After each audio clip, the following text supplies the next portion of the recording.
Bukas ngunyan, digdi sila ni Naga para sa mga devotos ang ipigbibisitang relic halis sa krus na pigpakuan ni Hesus Kristo asin pati na ang mga tulang kan mga disipulo asin ibang iba pang banal na gamit na yaon ngunyan digdi sa syudad. Nagbabarata si Mark Bonga. Yaon ngunyan sa Naga Metropolitan Cathedral ang mga relic na ini gikan sa manibaybang santo kasimbahang Katolika. Ang mga inidarakang work of the saints sarong religious organization halis sa Metro Manila. Ang mga relic halipasubot sa Roma asing pigiikot ngunyan sa bilog na nasyon. Itong reliquary ng Arma Christi, we call it Arma Christi, this came from Rome. Particles ito nung nasa Basilica ng Holy Cross, Santa Croce sa Rome. And it was given specifically to the Philippines kasi hindi naman lahat makakapunta doon to venerate them. Ang pigdarang relic kung punido kang salit na porsyon kang krus sa pigpakuan ni Jesus, tipa kang Holy Nail, tulang kang 12 apostoles sa glove ni Father Pio. Ang mga relics po ay mga remains, no? Mga naiwan ng mga santo, ng mga banal, and even our Lord Jesus and the Blessed Mother. Bukas sa publiko ang relics sa libre ining mahiling. Sigun sa mga deboto igong kakaibang pagmati kung makakaputan ninda ang mga ini. Andun lahat, yung mga relic, yung ano ni Jesus Christ, andun lahat. Talaga kung devoted Catholic ka, mapifeel mo talaga yun. Oo, kakaiba talaga. Ay, syempre nakakakilabot.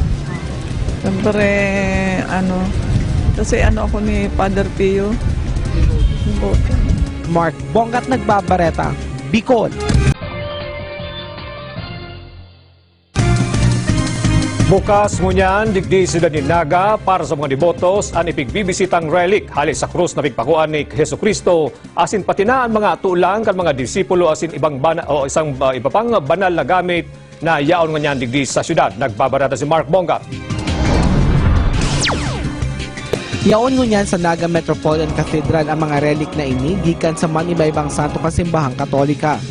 Ang mga inidarakang work of the saints sarong religious organization halis sa Metro Manila. Ang mga relic halipasubot sa Roma asing pigiikot ngunyan sa bilog na nasyon. Itong reliquary ng Arma Christi, we call it Arma Christi, this came from Rome. Particles ito nung nasa Basilica ng Holy Cross, Santa Croce sa Rome. And it was given specifically to the Philippines kasi hindi naman lahat makakapunta doon to venerate them. Ang pigdarang relic kung punido kang salit na porsyon kang krus sa pigpakuan ni Jesus, tipa kang Holy Nail, tulang kang 12 apostoles sa glove ni Father Pio. Ang mga relics po ay mga remains, no? Mga naiwan ng mga santo, ng mga banal, and even our Lord Jesus and the Blessed Mother. Bukas sa publiko ang relics sa libre ining mahiling. Sigun sa mga deboto igong kakaibang pagmati kung makakaputan ninda ang mga ini. Andun lahat, yung mga relic, yung ano ni Jesus Christ, andun lahat.